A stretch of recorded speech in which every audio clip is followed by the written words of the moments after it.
お疲れ様です。ひろさんキッチンです。今日はですね、市販のドレッシングはもう買わなくて OK。美味しい手作りドレッシングの極意。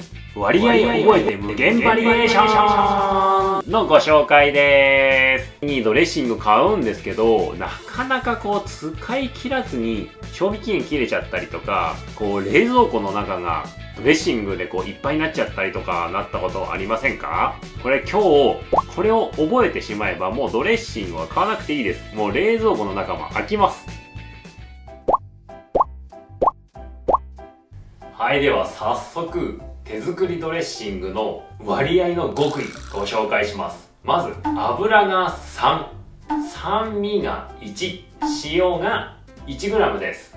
これをしっかり混ぜるだけで美味しい手作りドレッシングができちゃうんです。それでは早速どんな材料があるか確認してみましょう。サラダに使える油のご紹介ですね。定番サラダ油、オリーブオイル、ごま油なんていうのもありますね。香りがいいですね。マヨネーズ、米油、少し香りがある油がおすすめです。それでは次、酸味がどんなものがいいのかなっていうのを見ていきましょう。定番穀物酢、レモン汁、これ白ワインビネガー、ケチャップ。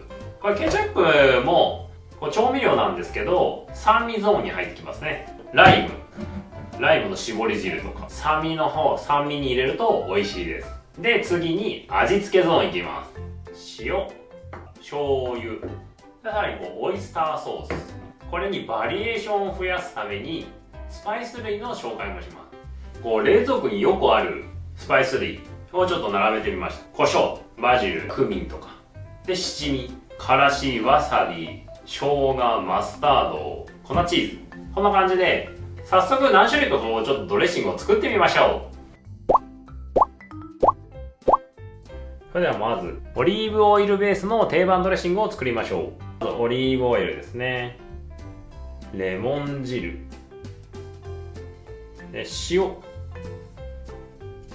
胡椒でこれを混ぜてとろっとしてくるまで。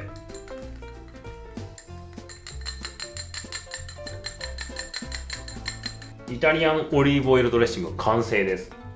めちゃくちゃ簡単じゃないですかこれ。オリーブオイルベースにわさび、これ美味しいんですよね。それでは次、中華ドレッシング、ごま油、穀物酢がいいですね。和風でも中華でもいけるように醤油入れます。醤油。はい、これで中華ドレッシング完成です。この中華七味入れたりとか、ただすりごま入れてもらえば中華ごまドレッシングにもなっちゃいます。それでは次、マヨネーズベース。マヨネーズベースでやっぱドレッシング定番って言ったらシーザーですよね。シーザードレッシングも簡単に作れちゃうんです。マヨネーズ大さじ1、レモン汁、味付けはちょっと塩を少しだけ。これマヨネーズベースはマヨネーズに塩味がついてるので少し味薄めがおすすめですね。でここに粉チーズ、この辺粉チーズ適量で OK です。黒胡椒少し。これでシーザードレッシングも完成です。あとちょっとマヨネーズベースだとマヨネーズとこれケチャップ酸味になるんで塩を少しだけで、これちょっとよく混ぜてもらうと、はい、これでもう給食とかでよく出るオーロラソース、これで完成です。これにおすすめなのがクミン。これクミン少しだけ。クミンとかカレー粉でもいいです。でこれ混ぜるとメキシカンドレッシングになっちゃいます。コブサラダですね。あれにすっごく相性がいいです。それではヒロさんキッチンスペシャルドレッシングご紹介します。これ秘密ですよ。これめちゃくちゃ美味しいって言ってよく言われるやつです。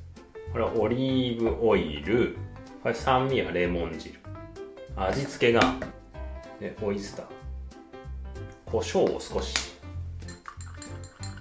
はい、これで完成です。これはね本当に美味しいです。これもぜひお試しください。内緒ですよ。サラダを美味しく食べるポイントも1個だけあるので、ちょっとプラスでご紹介します。これサラダ食べるときに、こうドレッシングをあえてください。食べる前でいいんで。ドレッシングを着せてあげます。たったこれ一手間だけかけてもらうと、サラダがめちゃくちゃ美味しくなります。それではまとめです。はい、いかがだったでしょうか。今日紹介させていただいたドレッシングだけでももう5種類か6種類。この油が3、酢が1、塩が 1g。